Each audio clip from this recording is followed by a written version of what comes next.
neçə dəfə zəng elədim ona, alınmadı. Son qonşulara dedim ki, ona nəsə olur, mən telefonuma cavab vermir. O həmişə harası gedəndə zəng eləndə deyir, filan yerdəyəm, sorum zəngləşərik.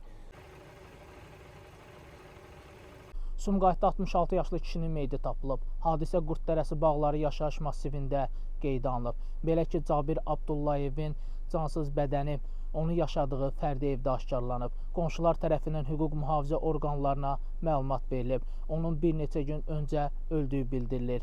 Faktla bağlı Sumqayıt şəhər prokurorluğunda araşdırma aparılır.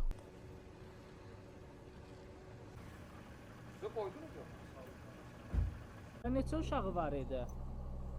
Uşağı, Bəli, neçə övladı? kişinin 2 dənə qızı var.